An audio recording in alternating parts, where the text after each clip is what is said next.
right, gang, welcome back to another election edition of Meet Victoria with Caleb Shaw, and this is also a presentation of Lone Star News Network. So thank you so much for tuning in. We're excited to have our next guest, but we just want to encourage you guys and remind you, voting is July 3rd. Early voting is June 16th through the 29th.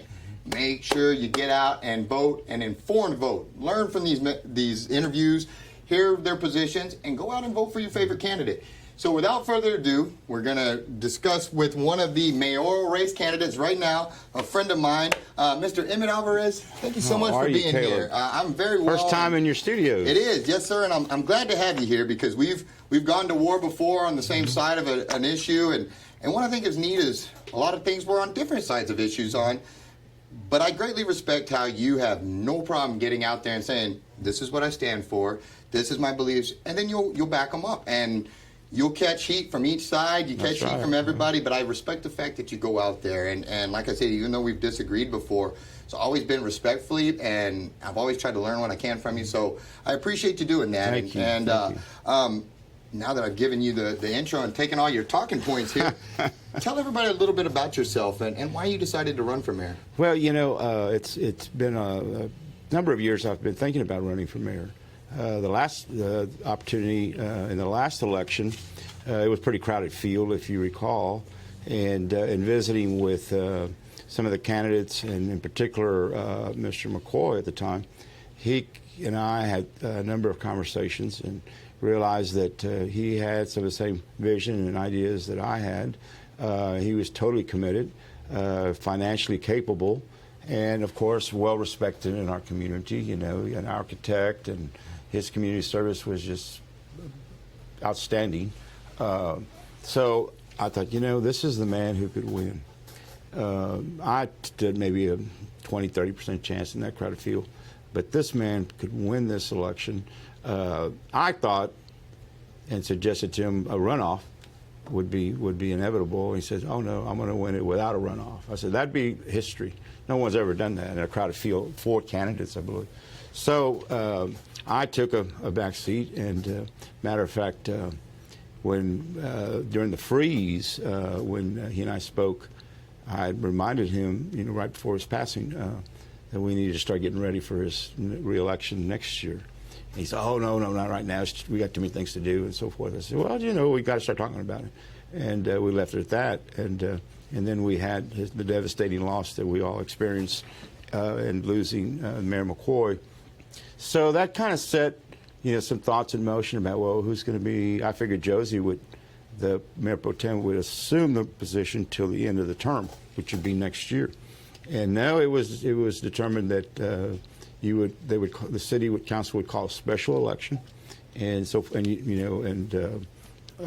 candidates would sign up to run for the interim, or what's left of the term, and which would be till the end of or till May of next year.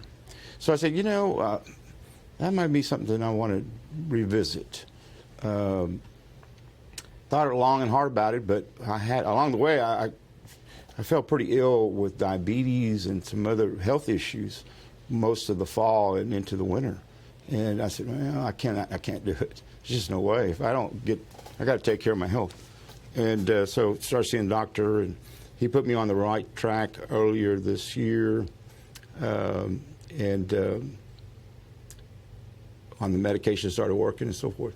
So ultimately I started feeling better, and as the deadline approached and visiting with other folks in the community, I got a lot of encouragement to run. I said, you know, this might be an ideal time to give it that one last shot for, you know, a high position that I've sought and thought I could fulfill as far as my community service in Victoria. And my confidence level, health-wise, shot through the roof. And overall, I said, you know what, I'm prepared to be mayor. I've got all the experience, whether it be in government, in business, education. You know, I've kind of trained for this position, served on city councils, served on numerous boards, not only in this community but elsewhere. I said, I'm going to take a shot. And it was at the last minute, I must admit. Didn't know if Bachmeister for sure what he was going to do, kind of waiting to see. And of course, he had filed early that morning on the deadline date. And you know, I can understand his situation too. So I said, you know what, I'm going to do it. So right before 5 o'clock Monday deadline, I went and filed the paperwork, and here we go, off to the races. And it is a race from that point on. Absolutely. It's nonstop, and I see you out there all over the place. Yes. What do you see as the role of mayor? What do you see that role being? Well, aside from running the council meetings, the chair of the council, I think the role of mayor, and you can quickly look to see some of the things that have worked in recent years, with even at the helm, when Raleigh was at the helm. His community outreach, his willingness and the ability to work with everybody, being inclusive, treating everybody's concern equally.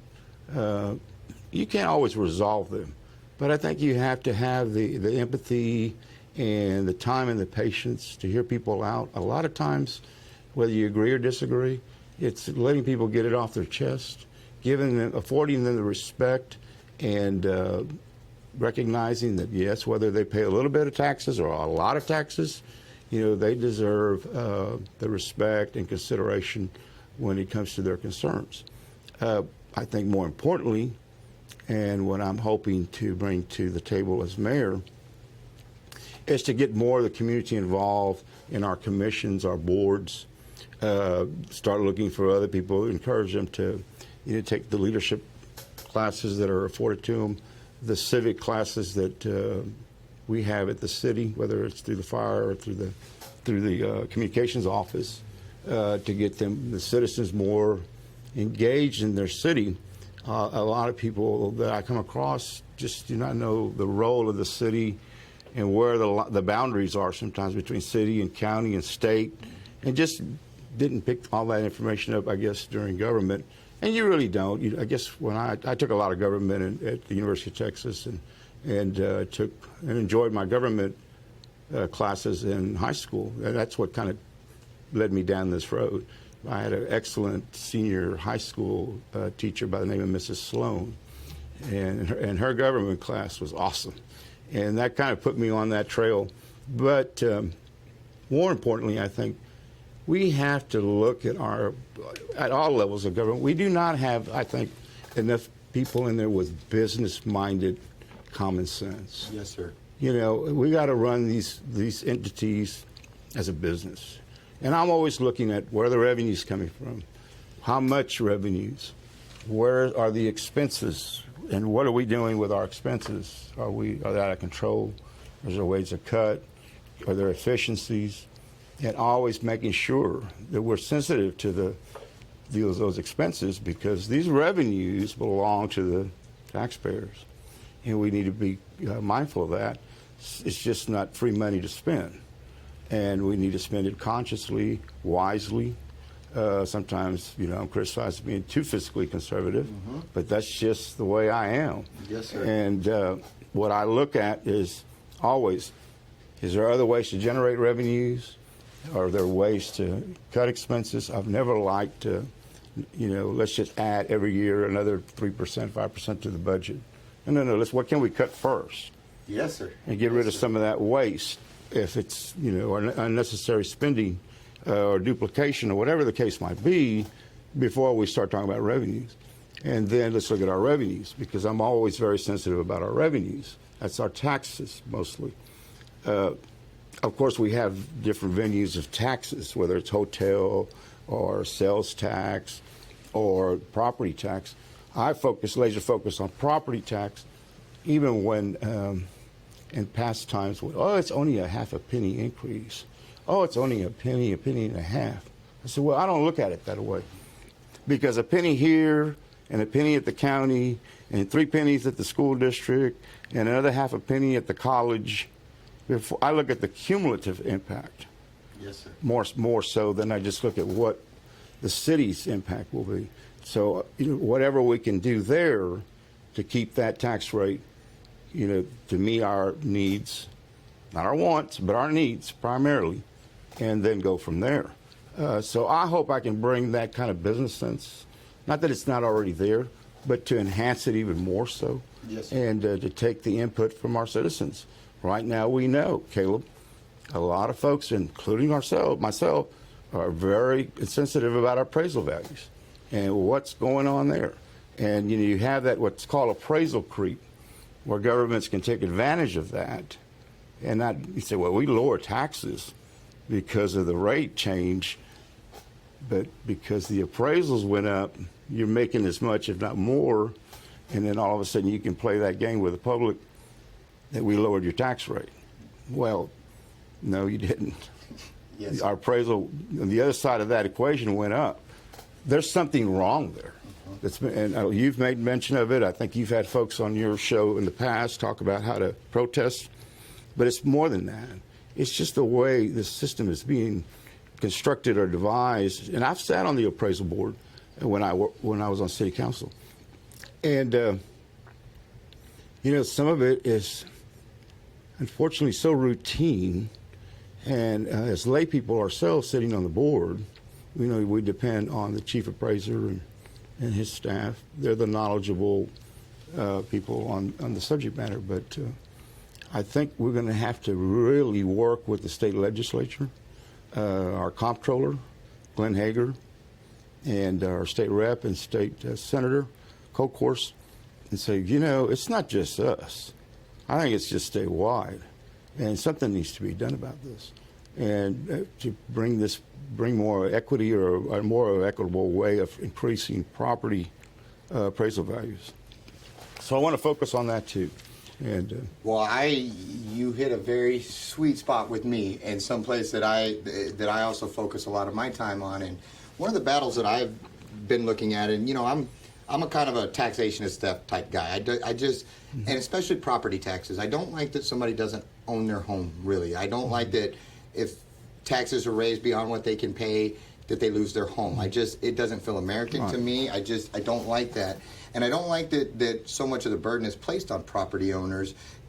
And it's a burden that I feel like they carry unfairly versus, the part of the community that doesn't pay that. And I hear sometimes, well, if they're paying rent, then they're paying taxes too. Well, I would argue that that's lost revenue for the landlord. Not that that tenant's paying, but that landlord had to get that money to buy that property to pay those taxes. So when he has to raise to accommodate that, he's losing profit and not the tenant paying taxes. But one of the things that I could hold my nose and that I've really been looking at and seems promising to me is a consumption tax versus property taxes, because then everybody is paying. And one of the things I like is you won't lose your home. But if I decide today to stay home and be fiscal and not go out and spend money, then it stays right there in my pocket. But if I decide to go out and buy something, well, then I'm contributing to the revenue in this town and to the growth of this community. But to take it a step further, the thing that I like is, when COVID hit and all this and they started shutting, we shut down businesses, all that. Well, as everybody's seeing, taxes are still due. And it doesn't matter that our businesses were closed. It doesn't, there's nothing to incentivize the politicians to keep us open. But when you switch to a consumption tax and they get their money from a sales tax versus property, they have a skin in the game to make sure that our businesses are out and producing and thriving, because that's how they're getting their revenue now. And if the drug dealer decides to go and buy something, he's contributing now also. Everybody's contributing. What are your thoughts on a consumption tax? Is that something you'd be willing to look at, that you like, haven't done the research on it, don't know? Where do you stand on something like that? It's been around for a long time. It's been kicked around for a long time. And my concern is will it be a steady tax? Because just like you said, if everybody decided to stay home and not spend a dime, there would be no flow of generation of revenues. It would have to pass across the country. It couldn't just be a local thing.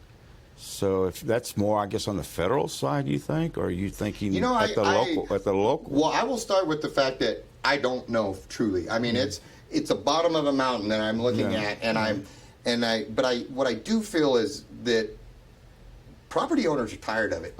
If you look at the charts and the graphs, the revenue and income generated from property taxes goes up and up and up every year for all of these taxing entities, but yet they're spending and stuff. We're pulling in our belts and doing with less, while the government continues to grow and spend more. And I hear what you're saying, and I don't necessarily disagree, but if if we have to deal with less, then I'm also okay with the government dealing with less because they're us, you know. And so, it's something I think and forgive my ignorance on this, but I think it's something that maybe could start at the local level and all of that. You know, of course, there'd be a lot of stuff to figure out and all that. Oh, absolutely. I just feel like the numbers are there, but I'm not 100%. And what I like is we're discussing these ideas and possibilities. And that's how you start the conversation, because, just amongst ourselves, it's not enough. We have to then present it, up the chain, whether it have the discussion at the council level and check the pulse there. Bring in some people that can better explain it, because I'd like to know, let's do some projections and analysis. And more importantly, does it require legislation? And are we going to have to then go lobby our legislator at the state level and move them in that direction as well? Or is it a local option kind of deal? And we've had that, available to us now for a while through the sales tax, when we've added additional half pennies, and we've had a little wiggle room there for the county and the city to collect for sales tax for economic development. There's just not a lot of room, I don't think, left now to even raise the local piece of it. What I try to remind people of, that 8.25% collected in sales tax, 6.25 goes to the state. There's only two pennies or 2% that we can divvy up locally. And then in some cases, we have to go to the voters locally, which we have, to increase that rate so that we could generate those monies to go to sales tax for economic development. And then I believe the county also gets a little bit out there in the county for that. Well, they probably use it for general fund. And the city also, I believe, if I'm not mistaken, they also get a little bit of sales tax for general fund. And then some of that money also is divvied up to support the sales tax corporation that does economic development stuff and has helped build, with that tax, that additional revenue has built a lot of streets and repaired a lot of streets and continues to do so. Yes, sir. So, do we go from 8.25 to 10 to 9? Where do we go? And does that become a local option for the citizens? And I would prefer that, always the citizens. Take it to them for the vote. Yes, sir. Because I'm more about that. Any kind of referendum, any kind of bond indebtedness, anything that we're going to take on, tax increases and so forth, for the purposes that's going to impact the taxpayer, we need to go to them for their blessing, and up or down, and that's where I like to enter the debate a lot of times, if I'm for it or against it. And but I also want to see transparency. Okay, what are you going to do with this money? What are you committing to? Don't just say you need it or you want it. What are you committing to pay to offset general fund? And therefore you're going to lower my property taxes? By how much? Make that commitment up front to the voters and to get their approval. So there's got to be a lot of discussion. Absolutely. And a lot of ways to kind of look at this. When it comes to consumption tax, if we want to, roll that into over time, let's say you don't want to do it, you can't do it like Snap that. of the finger, yes, sir. But do it over time. Is it a local option? And those elected officials, be it county, city, even school district, even though they get the bulk, by the way, we all know that. Yes, sir. That they commit to any kind of taxes that are generated through, or revenues that are generated through that type of tax.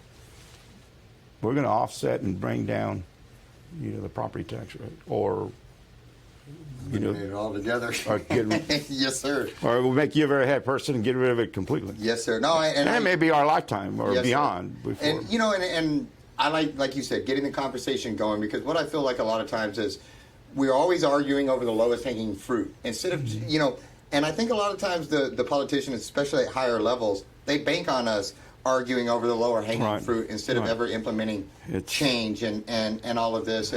But I do feel like the tide is starting to turn, and through things like our phones and all the different outlets available to us and knowledge. Education and knowledge and informing people, because most times they don't understand the tax rates. It's very complicated. You can see eyes glaze over the minute you start talking about tax rates and property values and appraisal values and how that equation is formulated.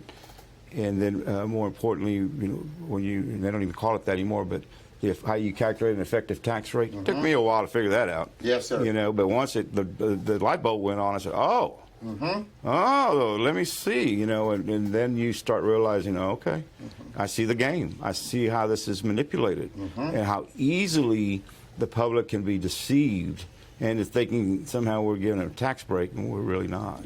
That's just not right. No, I could not agree with you more on that. That's been something that I've gotten into a time or two with some different politicians, because they'd walk out and they lead with, we're not raising taxes. Well, yeah, you are. You're getting 20-30% more from me than you did last year. Because your appraisal values are... Yes, sir. And I always felt like there was this, for a year or two, the CAD would go raise values real high, and then the politicians will all kind of be quiet.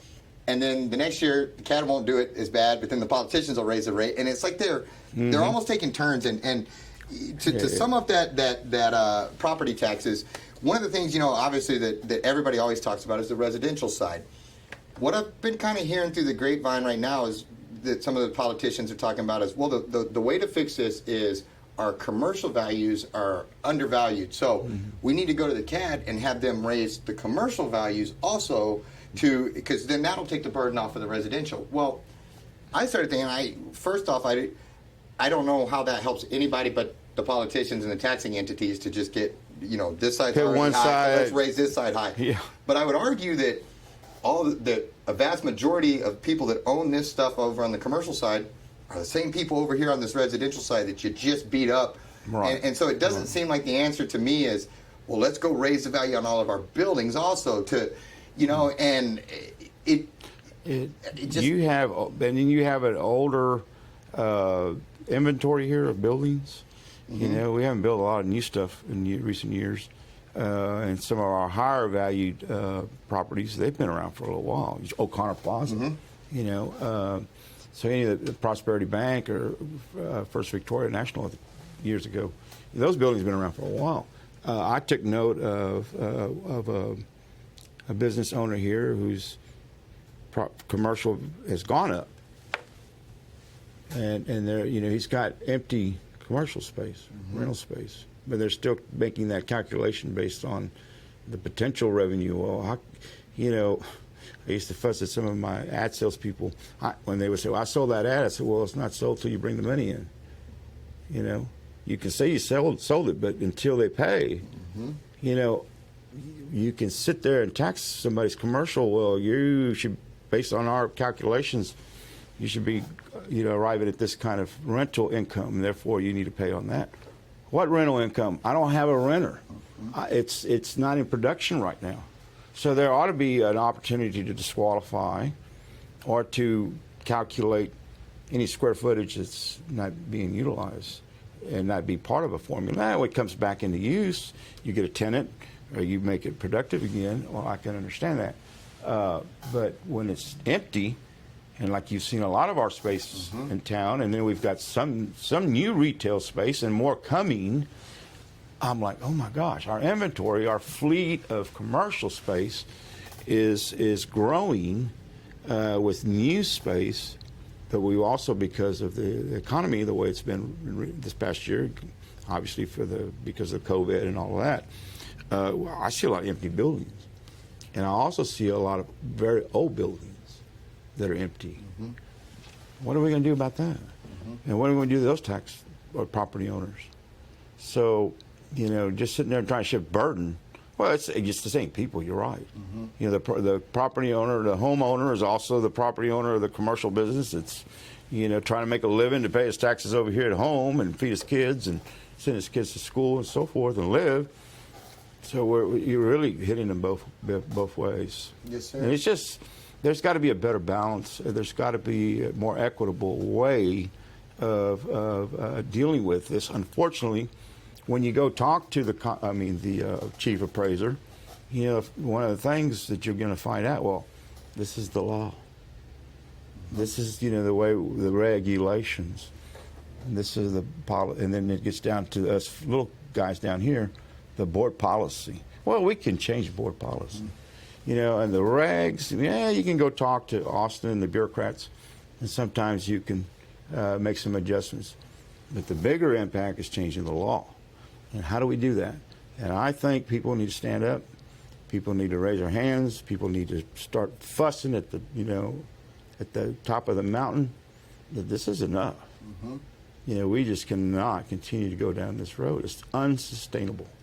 Yes, sir. And then collectively take a stand. And that's our state representative, our state senator, our governor, our comptroller, any of these people, when they come to town, having fundraisers or events or wanting to talk, about our concerns.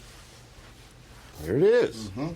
What are you going to do about it, Mr. Hager, Mrs. Morrison? So that's a good way to go. Start the conversation. Well, and again, that's one of the things I like about you is you go out there and you voice your opinion, but you also ask and seek the knowledge, and so I'm grateful for that. I'm going to kind of run through these a little bit faster because I got some, because I feel like I could talk to you all day long here.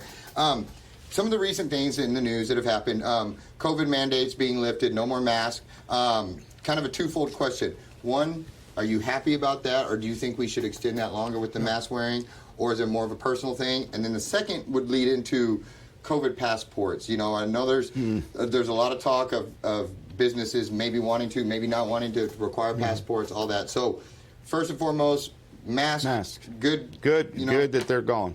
Good. Yeah, I think that was important that the decision was made when it was made to wear them and now to get rid of them. And let's move forward from that. I think what should drive this, is how many hospitalizations and how many people are catching COVID. We're driving these numbers way, way down, and we're winning. And I think the vaccination maybe have a big part, or maybe the thing is dying off. Who knows? But that should drive it, as far as going forward. And I think what we're seeing are the numbers drastically dropping, not only locally but statewide, nationwide. And we continue to in that trajectory. We will, let's think about it. We will drive this thing. It won't be any worse or probably less than the flu season. And for some reason, we didn't have a flu season this year. There's a lot I don't understand right now. I'll be honest. I'm like, I didn't get that either. Maybe because we stayed away and we were in lockdowns, and the kids were home and weren't transporting the flu back and forth. But that was kind of unusual. But we're going to drive this particular disease down to very little. And then I think the other thing is just to continue to encourage the vaccination. People who don't want to get vaccinated, because, I'm concerned, the effects, whatever. If we already got half the population vaccinated, then everybody seems to be doing all right. We've had a few side effects here and there, very minimal. What's the problem? Yes, sir. There's always a risk, no doubt. But when the majority, 99.9% of the people that are being vaccinated are, they have a little symptom of sore arm or maybe, a headache or a couple of days of side effects, but and they're well and they're healthy and they're going on with their lives. I want to be in that group, So I would hope those that are still resistant and hesitant, as they're seeing now, with the vast majority, well, not vast majority, but a good majority of our country already getting it, come on aboard. There's nothing wrong. Let's just get us all vaccinated. We can get rid of this stupid COVID. What about having to show a passport at businesses? Oh, that's ridiculous. Okay. I mean, more bureaucracy? Are you kidding me? Who's going to validate that? Yeah. Oh, now we're going to have a vaccination police force? And, that's the first thing. Okay, so who's going to validate that? Who's going to monitor that? Where are you going to have to go get that? It's a pain just to get a driver's license nowadays. Yes, sir. The lines that we have to wait in to go get a driver's license. And you take a number, and, you're sitting there for hours sometimes. Much less now we're going to have to get a passport. No, that's just beyond measure. Gotcha. Another thing going on right now, real big, is the border situation. Immigration the borders just being overrun. We're seeing bailouts of illegal aliens weekly, if not daily. We're also seeing law enforcement just stretched thin, and the ripple effect of finances and cost, and that just, it takes a toll. Our law enforcement's worn out. They're depleting their resources, trying to keep up. Communities are scared because they don't understand. It's scary when all of a sudden people running through your neighborhood and all of this kind of stuff. Your property. And then you've got people that are also, in the same breath, they're scared, but a lot of people also are very empathetic to the struggle and realize that a lot of people are looking for a better home, are looking for that. But the border, to me, has to be enforced. I don't think a country can survive without borders that are defended. Where do you stand on the border issue, and what are kind of your thoughts on it, and I got a little bit of trouble, I guess, with some folks about the word illegal alien, and because I was interviewed by the TV station, thinking about that word, and I said, well, it may be it's an old antiquated word. For some, it might be derogatory. I don't know for sure, but I would think, as we capture these people, I'd like to know what nationality they're from. Are they illegal from Guatemala, from Honduras, from Europe somewhere? Who are these people? That term just doesn't define the people that we're catching. They're illegal without a doubt, and they need to be caught. Our problem there is if you turn them over to ICE, and they release most of them. And I'm like, no. I'm thinking, bathe them, give them a set of clean, fresh clothes, give them their vaccination, put them on a bus or a plane, and send them back to where they came from, and continue to work with these countries where they're coming from to try to stabilize their issues that are creating this influx of people trying to come up. Yes, if the feds and the state, they need to work hand in hand. If we're saying that we are being overrun at the border, it's an invasion, and we call it illegal because they're not being processed properly. They're not going through the right formalities of becoming citizens and applying and coming here either with a tourist visa, a fiancé visa, a work visa. We have all these abilities for people to come here legally. Then yes, I think we're making a big mistake when the state and the feds aren't working together. And if there's not enough feds, and I believe this morning, the governor declared the border a disaster area, so I don't know what the implications are there, but if that allows him to send the National Guard down there to open up additional monies to support our side, power to him. And let's get control, at least here in Texas. Locally, I want our sheriff's department and the sheriff to do their job. And especially super sensitive to the fact that it's just not people coming here illegally. It's the trafficking of humans. It's the drugs. On top of, we've always had the drug issues. Yes, sir. And so you've got that. You've got the trafficking of humans. And, of course, you're also taking advantage of people that want to just get over here for whatever other reasons, work, family, whatever the case might be. So it's a very compounded issue. Now, yes, we need to support our sheriff with all the resources they need. My concern also has been at what point, when does the local Victoria Police Department have to support the sheriff out in the county, and that there's memos of understanding or agreements that can happen. And then and we haven't seen bailouts, I guess, in the city per se, downtown or in the middle of a neighborhood. Yes, sir. I don't know for a fact. Maybe we have. Most of them have been in the county. Regardless, we start seeing that kind of activity. I expect our police department to react and deal with that situation in short order. And what are the resources they need? One of the concerns I have when I've seen some of these bailouts, and these people jump across these barbed wire fences into a field or into a wooded area, and our sheriff's department deputies are running in there. You don't know what they're getting themselves into. Snakes, things they can trip over, all kind of danger that could hurt our officers in the process. And I just am thinking, well, maybe they need to buy some drones. If we don't have a helicopter, I don't think we have one, but some drones that we can send these drones. I don't know if they'll be effective at night, but to go into these wooded areas where these bailouts occur and they disappear into the woods, instead of sending our officers, or maybe we need more canine to send them in there, because I hate to see our men and women running into these situations where in the middle of the night they get tripped up on a barbed wire fence, a dangerous animal, rattlesnake, whatever, a hole where they trip, break their leg. I foresee that, and can we do something a little bit different? I often thought, well, also, can we not set up checkpoints or target an area on the highway where we bring all forces to bear on this vehicle, and we bring them to a stop, and we're all there. We've surrounded them; they can't go anywhere.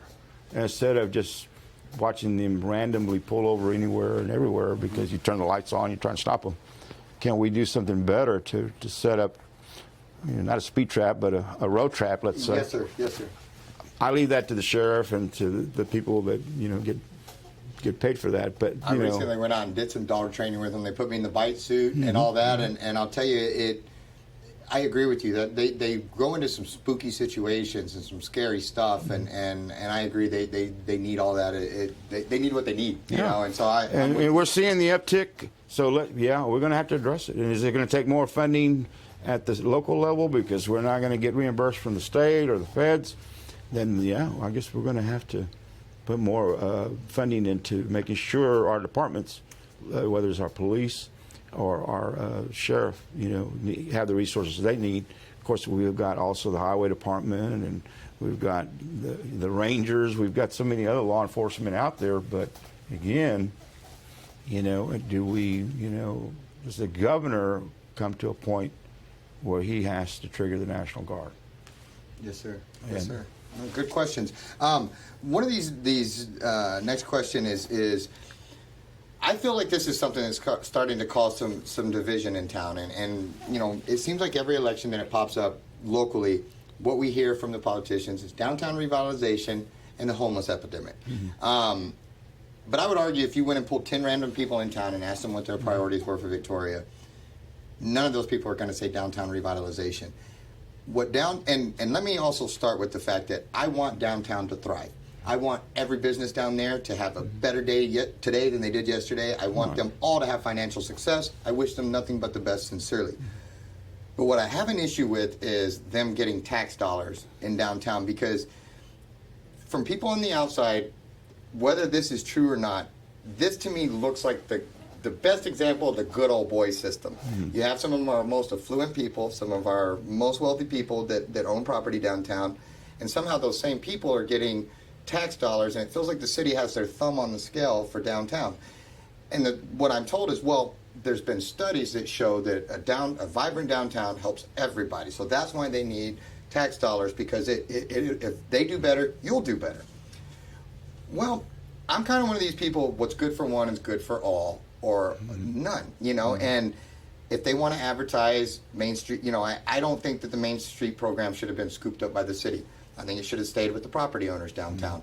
They call me up and say, Caleb, we want to do a video. I'll come and support them. I'll back them. I want them to see success. But I don't like tax dollars from your business or my business or our sales tax going towards downtown. And I hear, well, they made, they made a risk by, opening a business. Well, so did you. So did I. City didn't help me with that. Nothing was done. Yeah, but they did it downtown. Well, why does that make it different? Well, because downtown, and they're like, and I feel like people went to a weekend trip to Fredericksburg, saw, and then, well, let's turn Victoria into, and again, starting from the premise that I want a vibrant and thriving downtown, I just want it organically and without tax dollars. I never understood why we didn't, the highway to Houston, where we have countless traffic every day, Right. why we didn't do what Sugarland did, put some outlet malls, make some, but we expect people to drive through truck stops and industrial zones and say, hey, this makes me want to go out of my way to exit and go down into downtown Victoria. Right. But yet, every election, that's what we hear from downtown, and then our other media sources will downtown revitalization, that's all we hear about. What are your thoughts on downtown revitalization and are you for the taxpayer dollar going to downtown, or is that something that downtown property owners should take? Like I don't like the I like facades, but I don't like that they got $10,000 to go fix their roof. I mean, we had to fix our roof, and I don't understand. It doesn't. I can't see you taking from taxpayers, and then it came from this sales tax. Well, you didn't produce that dollar. You didn't generate that dollar. That came from somebody else. Somebody else had to pay more so you could get that money to spend on your pet projects downtown. That just bothers me as a taxpayer. That it feels gross. It feels like the good old boy system that the powerful and the in touch and the connected get connected, and the rest of it at the expense of the rest of us. Yeah. Am I wrong, or partially on? And that feeds into other type of economic incentive policies, including tax abatement. And when you're picking winners and losers, not a good thing when you're a government official, because guess what? Yeah, you're gonna make somebody happy, but you're gonna make a lot of other people very unhappy. It's not a good proposition. What I don't understand, and I know it was discussed many years ago, and I think there was an attempt, or they actually set it up, is basically what you do, create a tax increment finance district. Okay? So you create this downtown, you define it, you put a border around it, and that's your district. And you increase those taxes. And the increment stays there. They want to increase their own taxes. That's fair by me. Yeah, and I would because I'm not going to come over here Absolutely. to your property and mess with you out here. Yes, sir. But we create a district, and those folks there have to agree to participate in it, right? You just can't do it. But, they would agree to increase their tax rate by X amount on top of whatever, and that is going to go dedicated to, other improvements, whether it's infrastructure, water, utilities.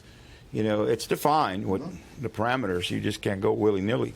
But why that hasn't been more of a discussion, I don't know, because, hey, when we can get it. They're spending their own money instead of everybody else's. We can go over here and get, excuse me, we can dip into other sources, and it's not necessarily our money, it's collective, so to speak. And you create these flare-ups of people getting very upset, rightfully so. And, like in so many cases, winners and losers in government is not a good business, because eventually, and I've always said, being an elected official, politician, a government bureaucrat, you're going to make people mad all the time. The trick is not to make them mad, make them all mad at the same time, because that's when you're dead. So. Yes, sir. Okay, I'm going to try to quick hit these, and let's try to get some quick hit responses. So the Victoria streets, why doesn't the public feel the progress? Why does it feel like, I've lived here 12, 13 years now, and I feel like they're worse now than they were when I moved here. They may not be, but it just feels that way. Why do we not feel the progress of the street repairs in Victoria? Like, I feel the same way. And, one of the conversations I had recently, because we had a orientation with the city manager and assistant city managers and Thomas Gooch, the city attorney, the candidates, the mayoral candidates. Jeff and I were there, and I said, can we ever come up with a solution where we can fix a pothole and it stays fixed for a year? At least a year, not the next rain. And as you know, all the rain that we've gotten in the last few weeks, there they are, all the stinking potholes that we've been fixing for years and years until we get to that street to rebuild it. And that's the problem. These reoccurring stinking potholes that we can't go out there and fix and stay fixed, I'll take a year. Not 3 months, not 6 weeks. Give me us a year. At least a year that it stays stable and we don't have to see that pothole revisited again. And that, I think, is the most aggravating thing that I've experienced. Yes, it's a slow process. and streets are getting fixed. And if you happen to be in a neighborhood that's getting their streets fixed, man, you're like, wow, the difference. My streets were just horrible to the point I almost didn't want to drive on any of them anymore. And they've been 1 year at a time, taking one street at a time, fixing it, and they're moving on, at millions and millions of dollars every budget year. So you're also limited there. But I also point out, well, you enjoy Red River. That finally got done. Do you enjoy Sam? Was it the other one was Sam Houston? It took forever.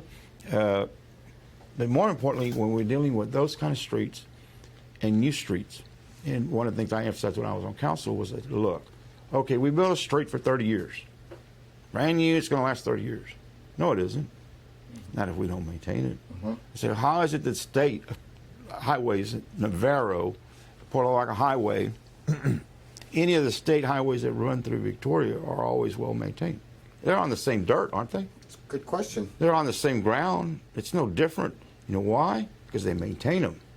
Because every 2 years they come and they reclaim the top and they put a new surface. And that protects the base from eroding and water getting down in there where that begins to create the potholes. So the state is very proactive in maintaining their roads on a regular basis. At least you see all their state roads, the loop, wherever you go, they're always resurfacing because they're taking the old layers off, reclaiming all that, and putting in a new one. And then they come back in the meantime and crack seal. And that's one of the things that I was emphasizing. We need either new streets that we're building, whether they're asphalt, especially within a year or less. You got to go crack seal them because the earth moves and the stress and what have you, you're going to start creating your little cracks, your little veins. That's what seeps in there over time, water. And that's what begins to erode your base. So crack seal our new streets and maintain them, then they might last 30 years. And we've got to continue to reinforce that aspect of the new stuff we're building to maintain it as we continue to fix. Very slow process. There's only so much money a year that they can dedicate. Now, and this will be a question in a few years, probably 2024 or somewhere around there, which is literally 3 years away. The city will be in a position where they have bought down and paid off a lot of their debt. And I've always said, we get to a point in Victoria, as far as the city streets are concerned and other infrastructure needs, we've been whittling away. So we get what's left to finish, under $100 million. Let's say 50 to 100 million. And go to the voters and say, look, we've got all this capacity. You don't have to necessarily raise your tax rate because it's already there. Will you allow us, by your vote, we want to do a bond, X amount, we're going to finish the rest of the town. And here are the projects listed. Okay, Just like that, I think it passed. And we're getting closer and closer to that time. In the meantime, incrementally, we've been chipping away, whatever the budget will allow. And priorities, there's some that have more priority. A lot of streets and neighborhoods don't get fixed because you want to fix everything, the infrastructure under the ground. Moving to downtown, I think a lot of the concern about downtown is the opportunity because of the historical district. There's a lot of nostalgia there. I grew up downtown, running around the streets down there in the park and stuff. So you still have a lot of that interest and influence. And believe it or not, when you take the old historic district, we have spent over $200 million down there. You don't see it, Caleb. It's under the ground. It wasn't by choice. We were forced to replace all that water and sewer. DCEQ years ago said, infiltration is too bad, too many leaks, the system is too old, you need to replace it. Nah, we're not going to replace it. Oh, really? Then we'll just fine you $1 million a day or what have you. We'll replace it. Yeah. So over time, you were talking about a system down there in Old Victoria, in some cases, were over 100 years old. The clay to move the sewage was non-existent, It was just the form that was pushing through. And so all of that over time has been replaced to the tune of about 200 million. Sales tax paid for a lot of that. And so I think, people are like, well, how do we get our ROI back, return on investment? And how do we create a downtown district, similar to others? Well, everyone is unique. And we just have to not overstep ourselves and kind of, I think, create the incentives. Tax increment finance district, take some of the code restrictions, because we've got some very harsh code restrictions downtown. If somebody wants to come in and redevelop a building, you got to put in a fire suppressing system. You have to have additional exits, ADA, parking. It's ridiculous. There's all sorts of regulations and red tape. You can't. Okay, the downtown, when is it burned to the ground the last time? I can't recall, right? Not that it couldn't, but most of it's brick. Right. Most of it's brick. So you can, I think, we need some workarounds to incentivize the developer or the property owner to do something, that could make it into nice lofts, let's say, some housing, some other activities.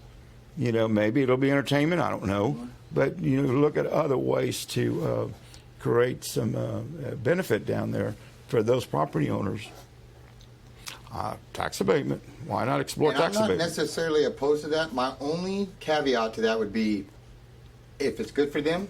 It's like if I wanted to remodel this building, I could do the same tax abatement. Anybody in all these empty shopping centers, anything, and that's.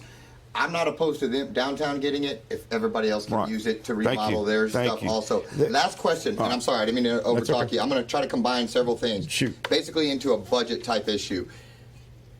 I'm kind of an old school guy. It's like I think the city should be spending money on roads, bridges, and security. I don't think they should be in the fun business. I don't, Boot Fest, for example, losing $500,000, when they, I don't think we should be losing that money to throw a concert. Now, if they were making $500,000, okay, well, okay, good job, but they're not. They're not. And so I have a hard time when they go to the taxpayer and say, hey, we need more money from you, and then they turn around and they're throwing concerts and having fun. And I get the quality of life thing. I understand that. But I also, we saw, Frank Salazar just had the Memorial Day bash down there, and hundreds, if not thousands of people were down there. And I'm willing to bet he probably came out ahead on that instead of behind. So all that said, are there areas in the budget that could be cut, trimmed, fraud, waste, abuse, spending on things like Boot Fest that I don't think we should be? Do you see areas in the budget that we could cut, that we could trim to try to give back to the taxpayer, or are they good stewards with our money and they're doing a great job and moving on? One of the challenges is, and I used to bring it up a lot when I was on council, when you take the total amount of property taxes we collect, that amount cannot pay for both police and fire. We're going to still be short because the police and fire will take up more than what we collect in property taxes. So that makes it quite challenging.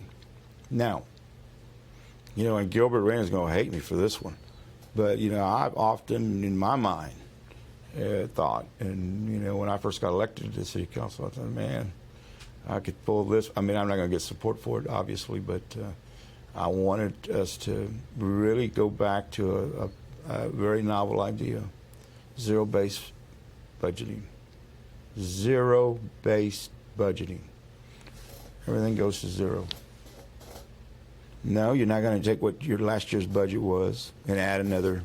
No. Everything goes to zero. You're going to have to justify from the screwdriver to every employee, and start from zero and build your budget back up.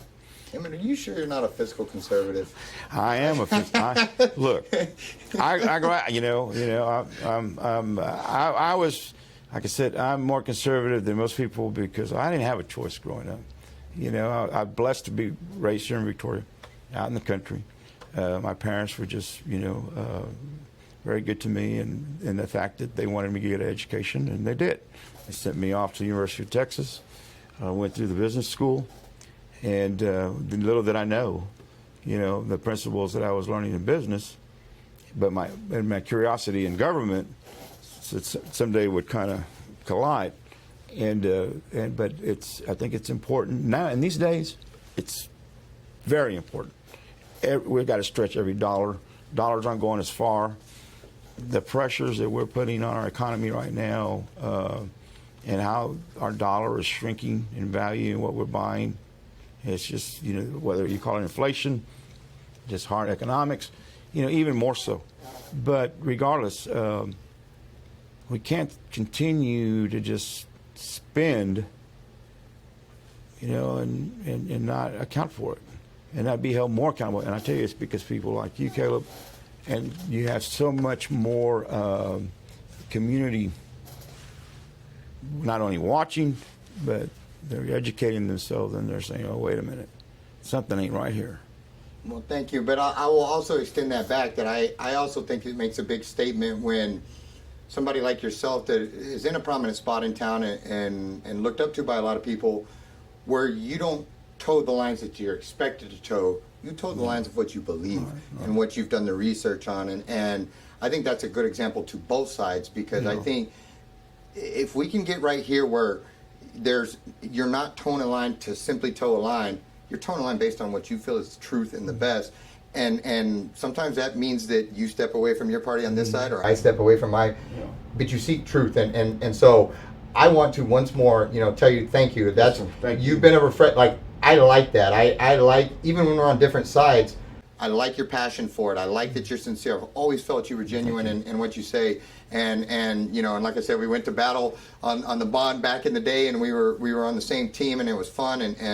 But I do respect you. And for those that want to support your campaign and get all your information, how can they find your stuff? Well, it's easy. You can go to my Facebook, Emett Alavarez for Mayor, and you can also go to my website, emmettalarezformayor.com.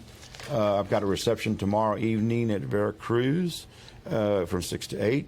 Everyone is invited. We're going to have some food. Hopefully, if they deem me worthy, they'll drop a check or bring a few dollars. Call me. And that's part of my other platform in this race. I'm going to be available 24/7. My cell number, I got it right here. Didn't ring, thank God. But my number, I'm putting it out there for public consumption, 218-9464. Call me anytime.